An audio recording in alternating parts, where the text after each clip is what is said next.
final do nosso módulo de aulas teóricas da disciplina. Temos mais aula 11, aula 12, né, de teoria, e depois vamos partir para as oficinas, onde, lembrando, nós vamos discutir as propostas de trabalhos finais de vocês, né, que vão ser o quê? Vão ser exercícios de aplicação dessas teorias que a gente discute, discutindo algum tema, algum evento, alguma narrativa sobre ciência, sobre tecnologia de interesse de vocês. E aí vocês que vão protagonizar essas aulas. Na verdade, vocês que vão pautar essas aulas com base no que a gente vem discutindo. Bom, então hoje, né, a gente vai seguir falando um pouco das teorias antidiferenciacionistas, né, e vamos falar um pouco mais sobre a construção de fatos científicos. Na verdade, o texto, né, que a gente tinha para leitura hoje, uma parte do nosso livro aqui de orientação para a nossa disciplina, da lógica da disciplina, ele é muito um texto de críticas, né, a essas teorias, e com essa crítica ele permite a gente entender um pouco melhor essas teorias que a gente está chamando aqui de maneira... mas eu acredito que de forma suficiente para a gente discutir as teorias construtivistas, né, sobre fatos científicos e também sobre artefatos tecnológicos, né? Então, nossa última aula, a gente discutiu uma teoria que a gente pode filiar essa corrente construtivista de explicações sociológicas da ciência e tecnologia, que foi a teoria do ator-rede, né? Então, como se constroem também propostas, projetos e tecnologias de fato que se tornam inovações tecnológicas, né? Isso é, que vão ganhar mercado, que vão se inserir na sociedade, que vão ter uma interferência maior ou menor nas vidas de todos nós. Então, primeiro eu queria perguntar para vocês sobre o texto, né? E também avisar que hoje eu devo correr um pouquinho com essa aula, que eu tenho uma outra atividade aqui depois, mas eu vou deixar um chat aberto no Moodle. Todo mundo tem acesso ao Moodle da disciplina, não o SIGA.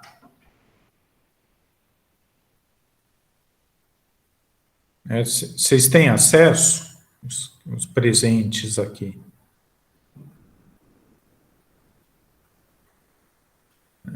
Bom dia, Lui. Então, chegaram na hora certa.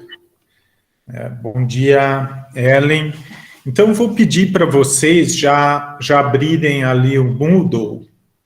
Na aula 10, já deixa aberto ali o chat, que depois a gente vai fazer uma atividade pelo chat da aula 10. Então, vou colocar no chat daqui. Mas isso depois de eu fazer a minha leitura aqui do texto para a aula de hoje. Mas só para a gente adiantar. Eu vou mandar pelo Moodle também. Aí eu vou estar em outra atividade, num workshop, numa oficina, mas eu vou estar de olho no chat. Eu vou estar acompanhando as duas coisas. Esse mundo virtual permite a gente fazer as coisas dessa maneira. Tudo bem, pessoal?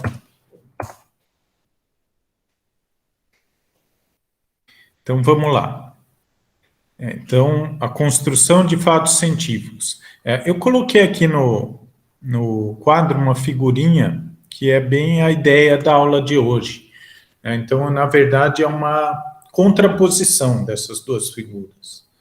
Então, eu estou colocando de um lado aqui uma concepção, né, uma figura que representa uma concepção, vamos dizer, mais convencional ou mais tradicional de como a gente enxerga que um fato científico, ou mesmo, né, um projeto tecnológico, tá? Então, a gente pode... eu sempre digo aqui que a gente os textos acabam focando em ciência, mas isso, tudo que esses textos dizem, é aplicável para tecnologia que tem base científica também. Então, a primeira figura é uma concepção mais tradicional, né? Então, inclusive, um cientista ali, com aquele estereótipo do cientista, né, que a gente já discutiu bastante, que ele tem uma ideia, né? Então, como surgem, né? Essa que é a discussão de hoje, como são gerados os fatos científicos. Né? Ele tem uma ideia, ele tem com base no conhecimento que ele já tem prévio.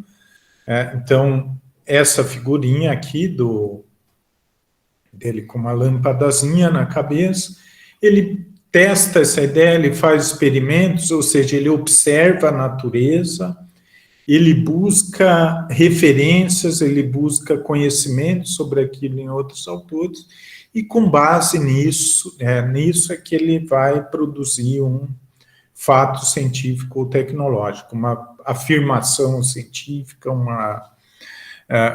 projeto tecnológico, uma teoria, uma hipótese, ou o tipo de objeto que for.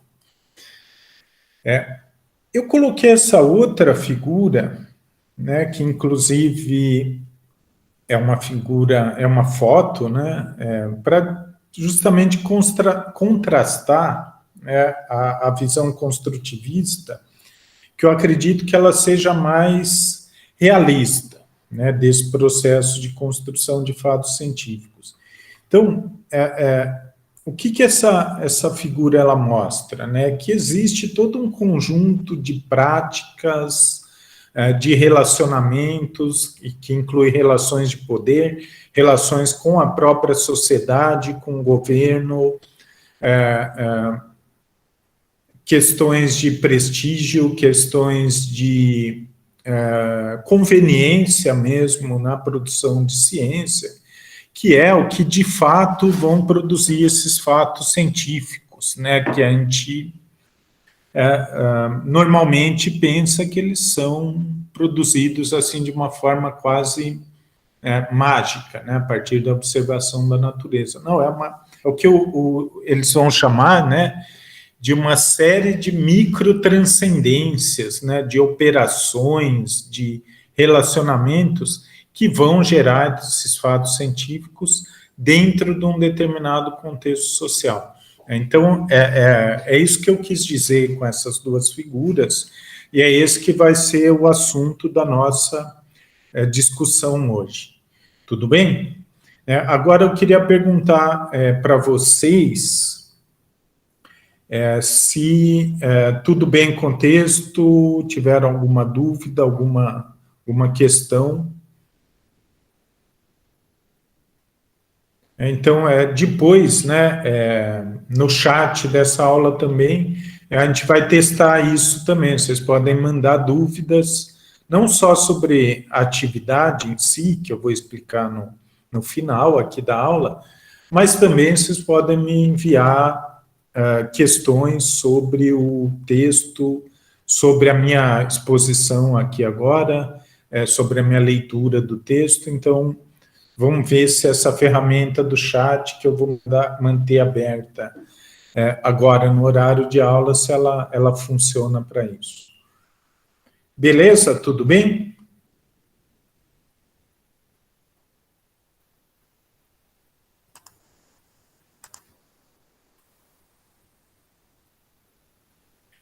Então, o texto é sobre isso, né? O que é a construção, né, de um fato científico? Ela é um enunciado sobre uma determinada questão, sobre e tem o objetivo de provar um determinado ponto, né?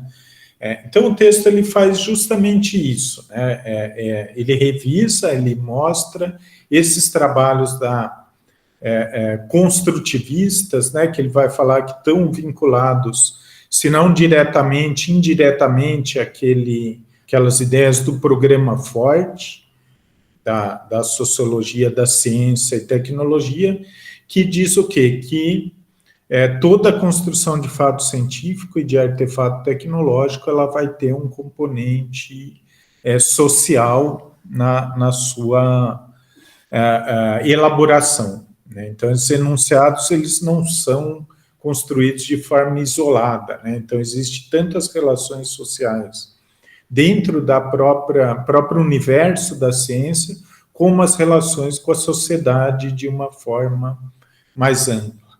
Então, o que são esses enunciados científicos? São textos, são artigos, incluem imagens, podem incluir equipamentos, tecnologias, protocolos, metodologias de ciência.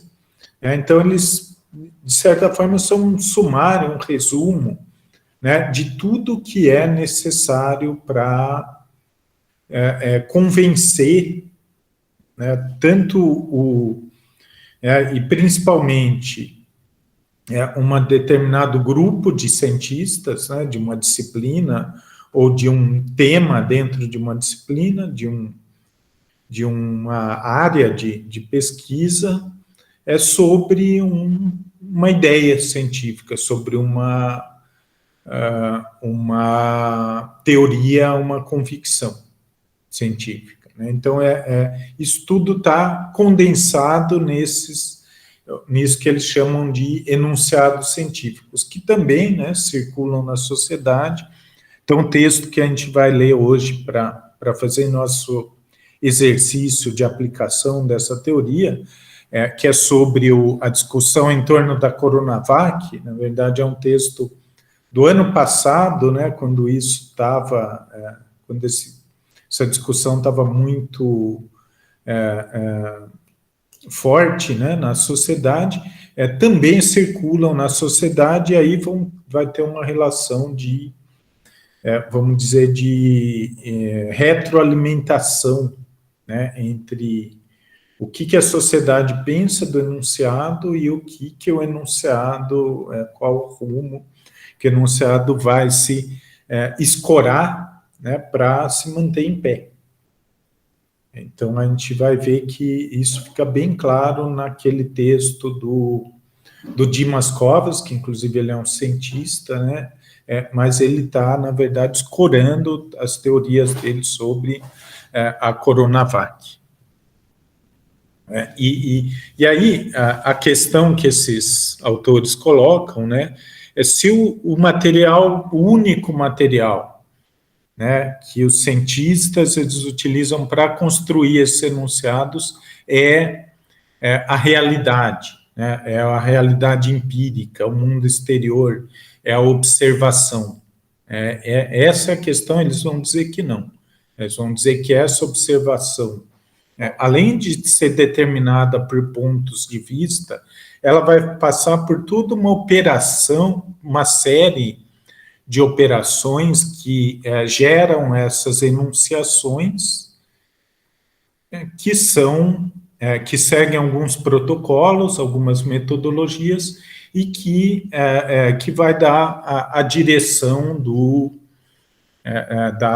da forma final daquele artigo, daquele texto, daquela teoria, daquela vacina, daquele artefato que vai ser produzido. Tudo bem? Pessoal, qualquer dúvida aqui, questão, vocês me interrompam, por favor. Então, para os construtivistas, os enunciados científicos, eles são representações da realidade, né? Mas não é uma representação qualquer, né? Não é uma representação aleatória, né? O cientista, ele tem uma adesão a um protocolo de escrita, né, de enunciação, de elaboração desses conteúdos. A gente poderia dizer que esses enunciados, né, eles são representações de uma leitura específica da realidade dentro de uma referência de um paradigma. Né? A gente poderia, inclusive, esses autores, eles são muito influenciados pelo conceito de paradigma científico do Thomas Kuhn.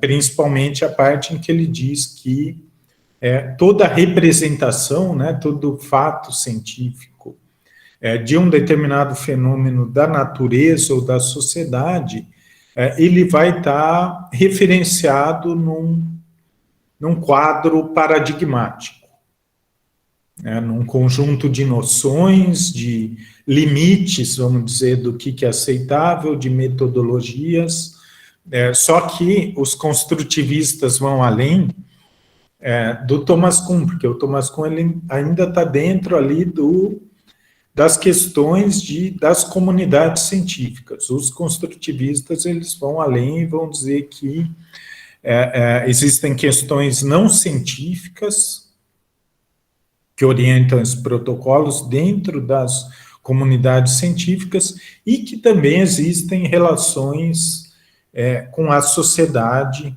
né, com relações de questões de poder, questões de convencimento da sociedade, questões de prestígio que vão direcionar essa enunciação. Então, o que são os protocolos? Né? São tudo que os cientistas sabem, né? Tanto explicitamente, aquilo que está no papel, aquilo que é mais formal, de metodologia, como implicitamente. Né? Então, por exemplo, um experimento de laboratório ele tem uma série de protocolos, né, então vocês têm uma disciplina ali de bases experimentais de ciências naturais, né, que vocês têm uma noção de protocolos mais gerais.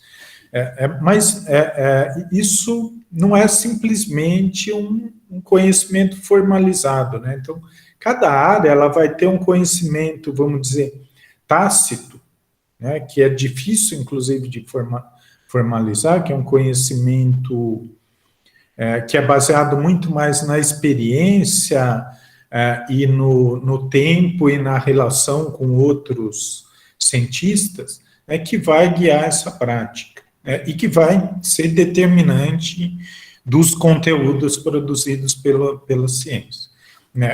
Então, são tanto essas práticas de laboratórios, como as próprias teorias, como os próprios tipos de enunciações são feitos. Então, os artigos científicos, eles variam de área para área, mas também do que o cientista sente que ele pode e não pode fazer. E aí tem uma relação de poder, tanto dentro da comunidade científica, como da comunidade científica com a sociedade. Então, por exemplo, entram nesses protocolos as questões de ética de pesquisa. Então, eu posso fazer pesquisa com animais ou não posso? Até qual o limite? Isso não é algo interno da ciência. Isso é algo que, por exemplo, pesquisa com animais, que eu estou falando agora. Isso é algo que, se a gente pensar do ponto de vista estritamente científico de um campo como pesquisa biológica, entra num campo social, no campo da ética, no campo de direitos dos animais ou de o que se pode fazer ou não se pode fazer. Em termos, entra no campo da moral. Então, tudo isso que vai influenciar a formulação de teorias. Tudo bem, pessoal, com os enunciados, protocolos? Dúvidas, comentários? Então, tudo... Sim, pode dizer, Augusto. Então, tem uma parte no texto que ele fala do Kant, e eu não entendi muito bem essa parte da transcendência, da microtranscendência. Tipo, o que significa Essa expressão, tipo, e a referência também. Ele vai dizer, né, que não existe uma relação de correspondência, realidade e fato científico. Que essa relação vai transcender o simples, por exemplo, o olhar. Então, uma relação de não é uma relação de correspondência. Então eu estou descrevendo aqui como a célula se comporta, né? Não, vamos dizer, como o organismo se comporta na presença de uma determinada bactéria. Então, eu observei ali no microscópio, né? Eu tenho algumas categorias, né? O próprio termo bactéria, o termo organismo, são categorias teóricas, mas ele vai dizer que é muito além disso, né? Que toda essa operação de observação, né? De critério de seleção de amostra, de como isso é feito e como o enunciado sobre isso vai ser elaborado, como vai ser feita a comunicação disso, isso envolve uma série de operações de abstração, né? É isso que ele está querendo dizer com microtranscendências e transcendências, né? E que vão acabar gerando, direcionando o resultado dessa, vamos dizer, a gente não pode nem falar mais de descoberta científica nesse contexto. A gente está falando de construção mesmo, de fato científico. Então, é isso que ele está falando de microtranscendências, que são operações que vão modificando o objeto, né, a partir do que é observado, do que é medido, ao que vai ser comunicado, ao que vai ser estabelecido como fato científico, e que isso vai depender muito do contexto em que esses atores estão, de como eles vão agir, né? Então, e ele vai dar um exemplo bom, que é a medição, né, do topofil, né, um texto do Bruno Latour, que chama o topofil da Boa Vista.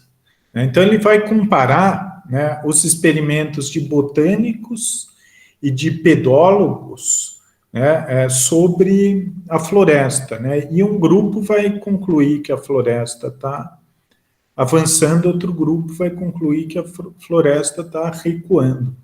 Então, é isso que ele quer dizer com microtranscendências. Eles vão adotar procedimentos diferentes, né, e que vão levar a conclusões totalmente diferentes, opostas, na verdade, nesse caso que ele está falando.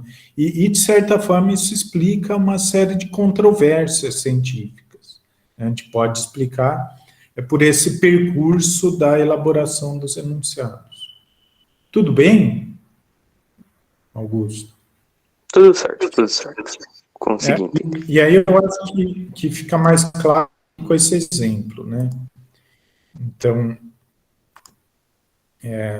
eles estão dizendo que dois grupos, né, estão querendo descobrir, na verdade, a mesma coisa, né, que é saber como que a floresta está na Amazônia, como ela está se comportando, se ela tem aumentado, se ela tem diminuído, e são grupos que utilizam protocolos muito diferentes, e nesses protocolos, as abstrações, né, que ele vai chamar também de microtranscendências, vão ser muito diferentes também, e vão levar a resultados diferentes, né? Então, os botânicos, eles separam ali uma parte da floresta, eles tiram as amostras, né, de mudinhas, de plantinhas ali, registram tudo isso são abstrações, são as tais microdescendências, né? Então, quando ele pega ali a plantinha, ele etiqueta, ele coloca as coordenadas,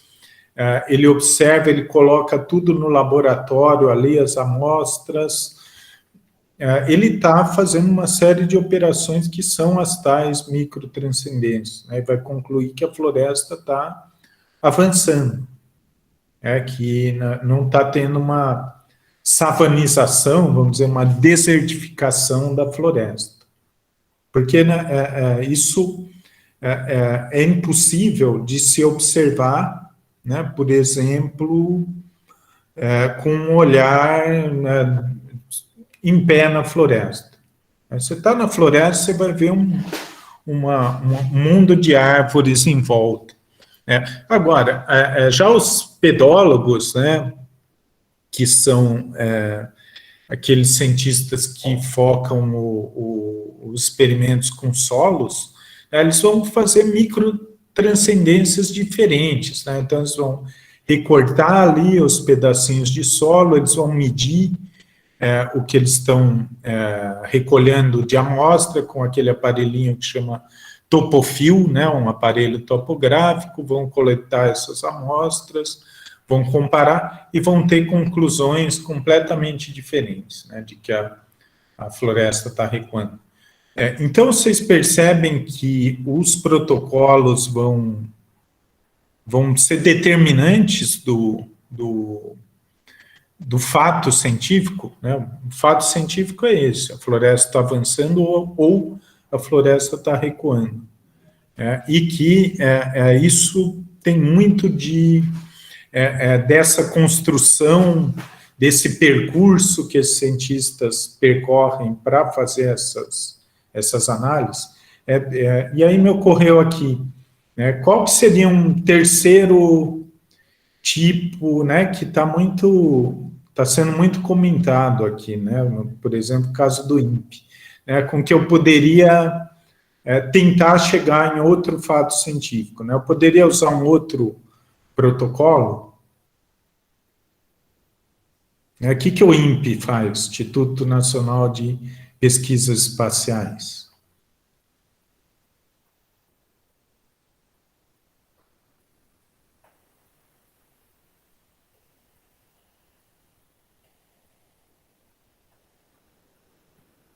Eu podia fazer com satélite também, né?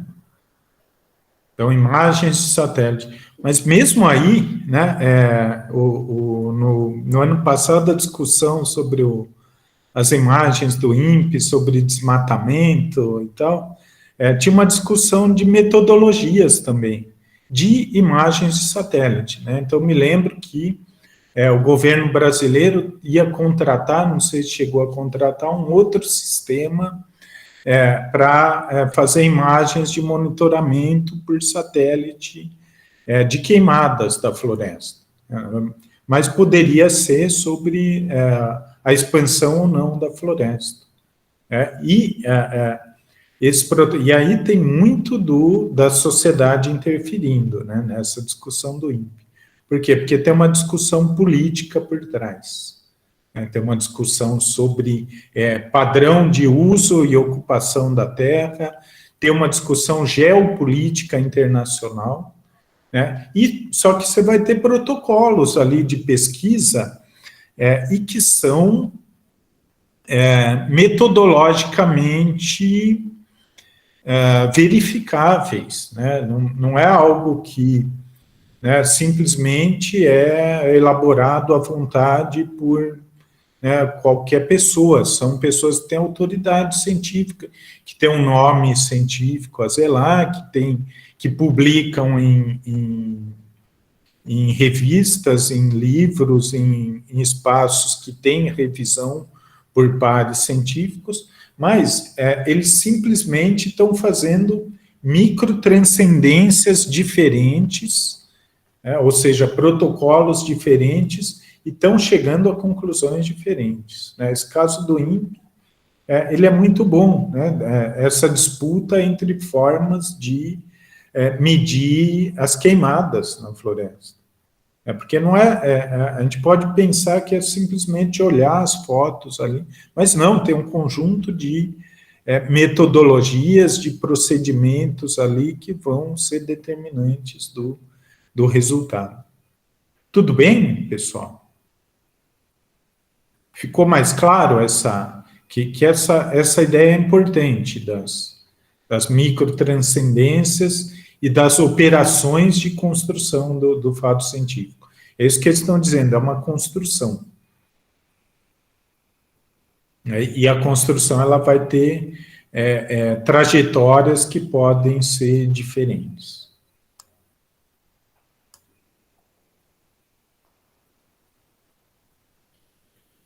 Então, é isso que a construção de fatos científicos ela faz, né? Na verdade, ela faz o que? Uma simplificação do mundo exterior, do que é observado. Então, a floresta está ali, né? Só que a floresta é absolutamente complexa, né? Absurdamente complexa.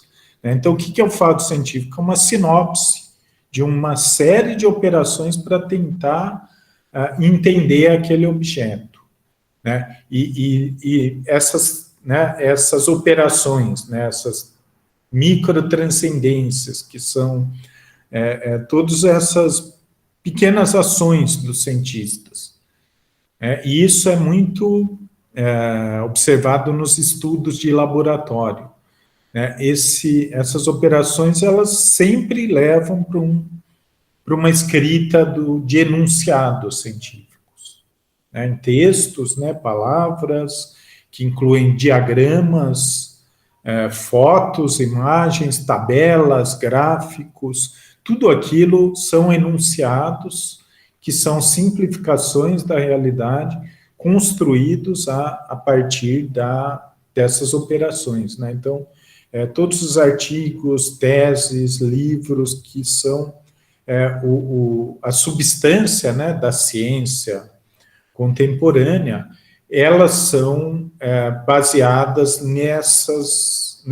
nesse tipo de construção, mas claro que com um critério, né? Então são enquadradas em paradigmas científicos, né? Que são os protocolos que já existem, os equipamentos, as referências, os autores, tudo que um campo produz. Então, é isso que ele está dizendo. Não existe uma relação de correspondência da ciência com a realidade. E ele não está sendo relativista. Esses autores não estão sendo relativistas aí. Por quê? Porque eles estão dizendo que essa abstração da realidade, ela é criteriosa. Ela está inserida dentro de um paradigma, de um protocolo, de um determinado campo científico. E é isso que o cientista faz. Né? Ele quer reforçar os protocolos. Né? Então, é a tal da ciência normal que o Thomas Kuhn ele falava. Que o que o cientista faz é refinar o paradigma. Então, ele pertence a uma comunidade de cientistas que tem uma série de crenças, de modelos, de metodologias, de teorias que acreditam que é a melhor representação da natureza.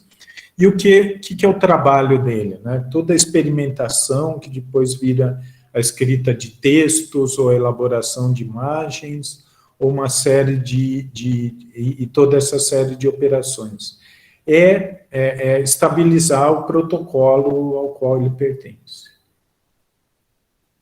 Tudo bem?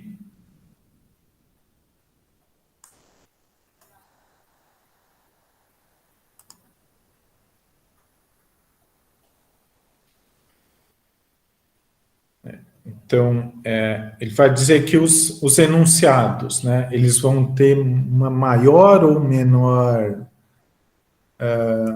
vamos dizer, consistência, né, em termos de força como fato científico.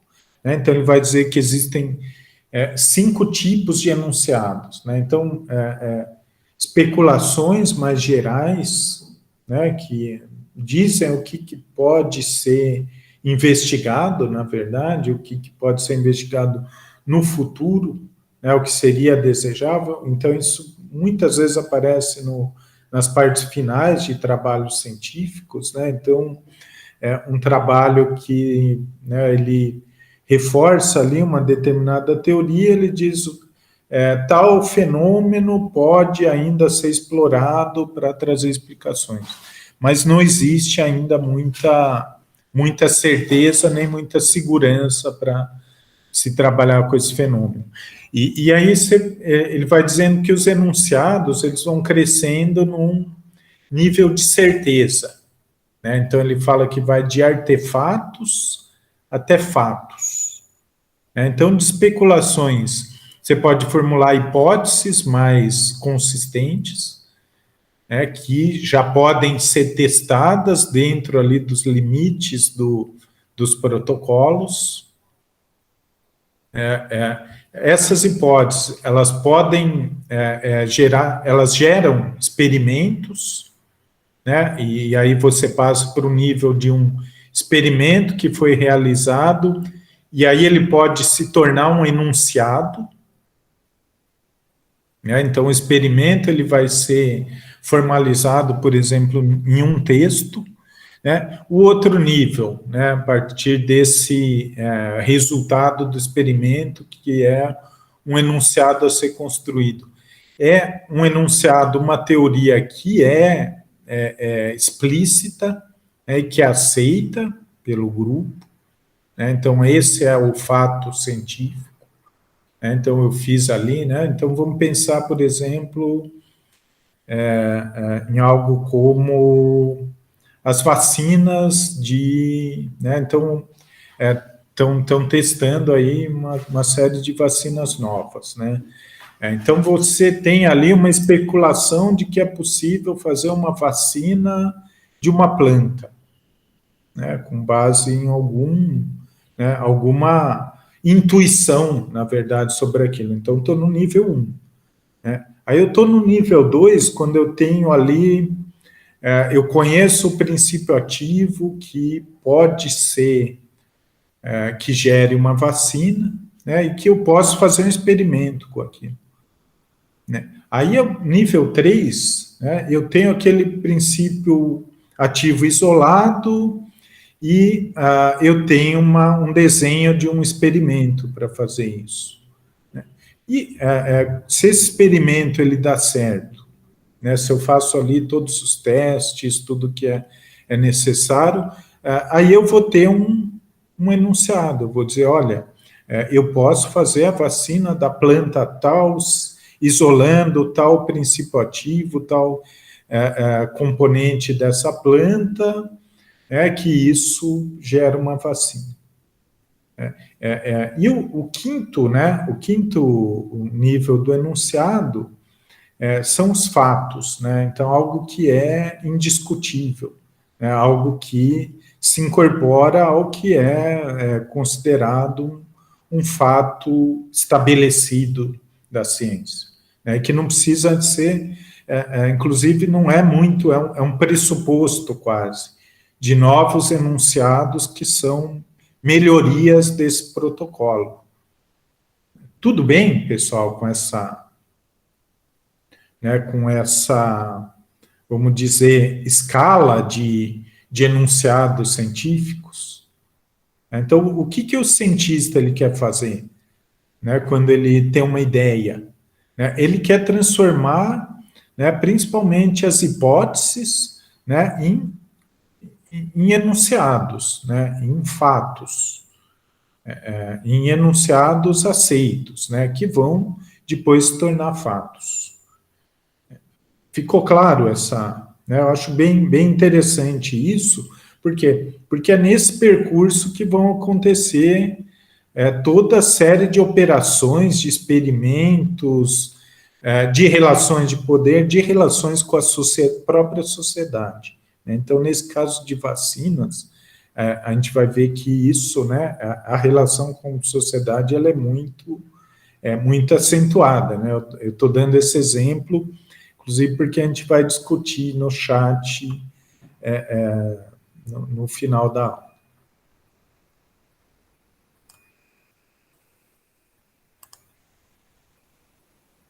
Então, o que é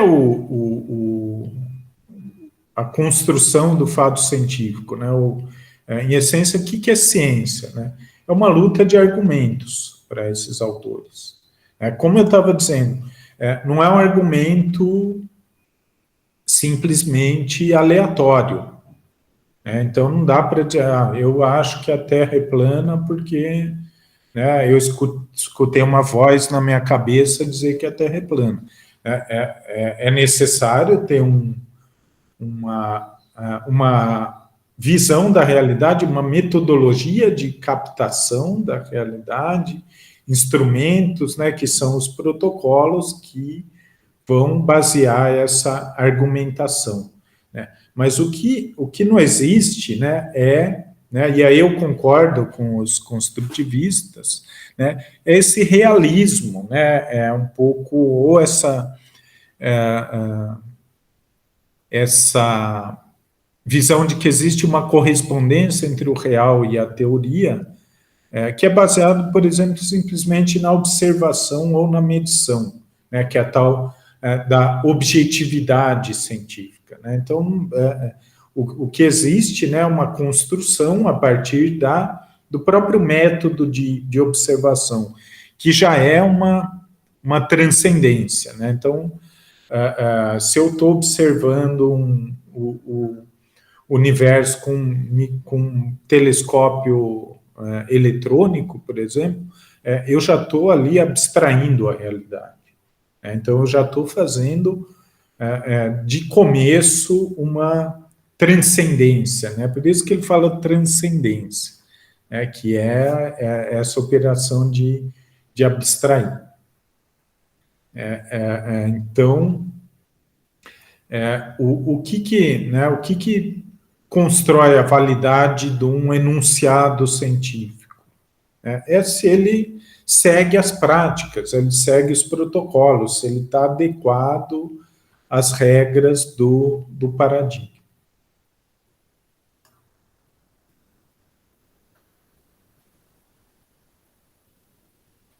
Então, a atividade científica, né, podemos dizer também atividade tecnológica, ela quer, como eu já disse, estabilizar esses protocolos, né? Então, como que estabiliza?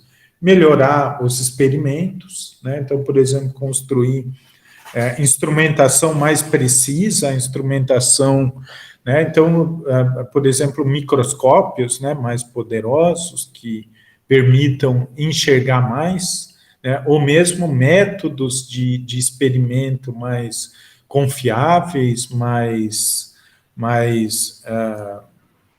seguros, né?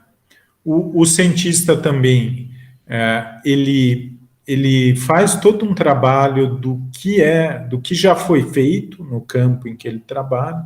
Então, por exemplo, o que é uma revisão bibliográfica no artigo, senão a utilização de ideias para reforçar uma determinada concepção, né? Ou mesmo um teste de bancada de laboratório. Então, é algo que já foi feito, é algo que pode ser aperfeiçoado, é algo que é feito para gerar melhores enunciados científicos, né? E, a partir daí, a construção, a comunicação, né, desses enunciados, que é a elaboração de textos, né, na maioria dos casos, é para a própria comunidade científica, né, de onde esse cientista trabalha, né, mas muitas vezes é comunicação para a sociedade mesmo, ou comunicação para os financiadores de uma determinada pesquisa. Aquilo tem que ser compreensível. Todas aquelas microtranscendências, né, elas são resumidas, elas são sintetizadas, por exemplo, num texto científico, numa comunicação, num projeto, num pedido de financiamento, né? E aí, o cientista tem que fazer todo um escoramento, né, desse enunciado, que é utilizar os elementos de argumentação científica, né, para esse enunciado parar em pé, né, para esse enunciado não cair. né? Então, é essa noção do construtivismo também que é interessante, né? É que a construção de fatos científicos, ela é um campo de disputas, né? Então, a gente recruta, né, como diriam a teoria do ator-rede, é uma série de elementos para reforçar esses enunciados. Tudo bem até aqui, pessoal?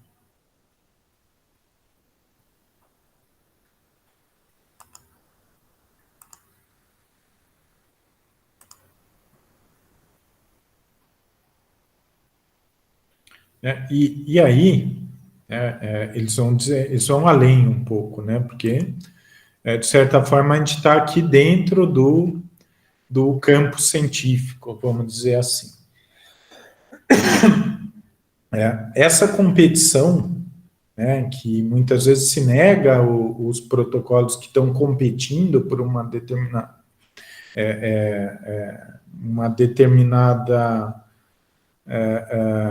um determinado objeto de ciência pelo estabelecimento de um fato, né? Então, por exemplo, se a floresta está recuando ou não recuando, ela além de todo esse trabalho experimental, do trabalho de pesquisa de outros autores que vão sustentar aquela afirmação, de testes e de argumentação, né, tem relações de poder, né, dentro desse processo.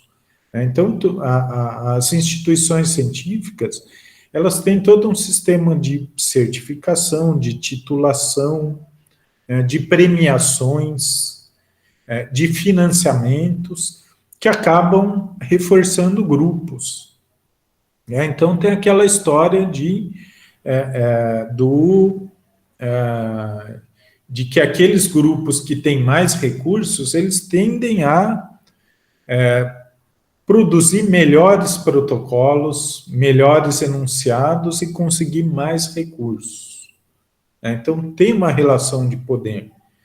A gente sabe que, por exemplo, e aí entra uma questão de recursos não só científicos, mas recursos institucionais. Então, em geral, os grandes grupos, as grandes descobertas da ciência, eles não têm só um poder científico, eles têm um poder institucional, que é poder, por exemplo, para conseguir financiamento, que é credibilidade junto à sociedade, que é uma comunicação mais eficiente, né? Então, existem, isso é importante, relações de poder dentro dos grupos da produção de ciência. Tudo bem? E isso tudo são, na verdade, recursos que não são científicos, são sociais ou políticos, que também são formas de estabilizar protocolos. Então, isso explica por que tem, por exemplo, se eu posso pensar em programas de pós-graduação, né? Então, aqueles programas que são mais no sistema brasileiro, né? Então, os programas que são mais bem avaliados, que eles produzem textos mais relevantes, né? E vejam que os textos são certificados pela comunidade científica, né? Que produzem mais patentes, que geram mais conhecimento, que tem mais intervenções na sociedade, são grupos que vão ficando mais poderosos, né, mas não simplesmente por mérito científico, né, mas também por questões de política, né, política científica. E também, muitas vezes, política mais ampla, né. Então, se a gente pensar, né, voltando ali no começo do curso, na ciência nazista, né, a gente tem uma mudança completa, por exemplo, na física, né, e aí completamente desajustada do valor científico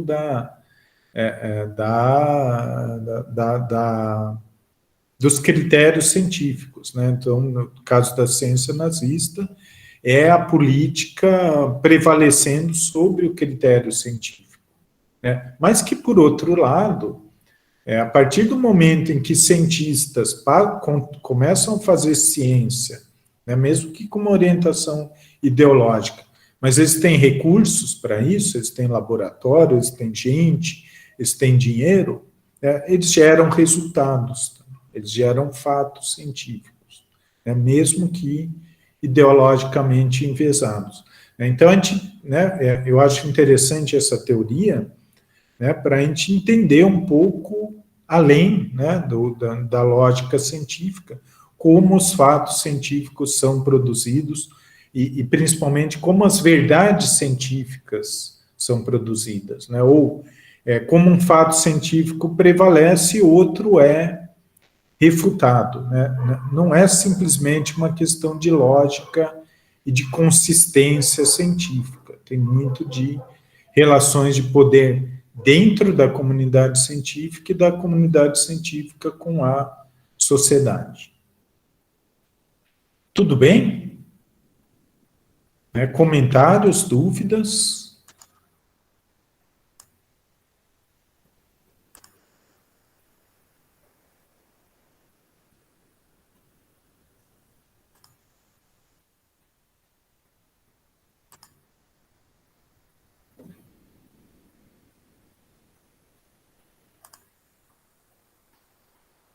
Pessoal, então, essa era a minha leitura do texto de hoje.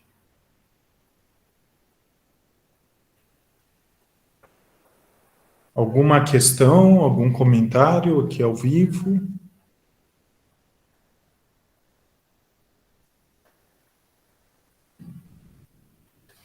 Então, eu vou pedir para vocês abrirem aquele texto sobre a Coronavac, do Dimas Covas, que eu postei no SIGA e no Moodle da aula de hoje. Todo mundo está com esse texto? Alguém não conseguiu acessar? E eu vou mandar as instruções pelo WhatsApp também, que aí a gente vai continuar aqui a atividade pelo chat. Então, eu vou pedir para vocês mandarem primeiro dúvidas, questões sobre a aula, sobre o texto, sobre o que eu falei aqui agora, né? Nesse chat, o chat está no Moodle, na aula 10 do Moodle, todo mundo consegue acessar. Alguém está com algum problema para acessar o texto ou o chat?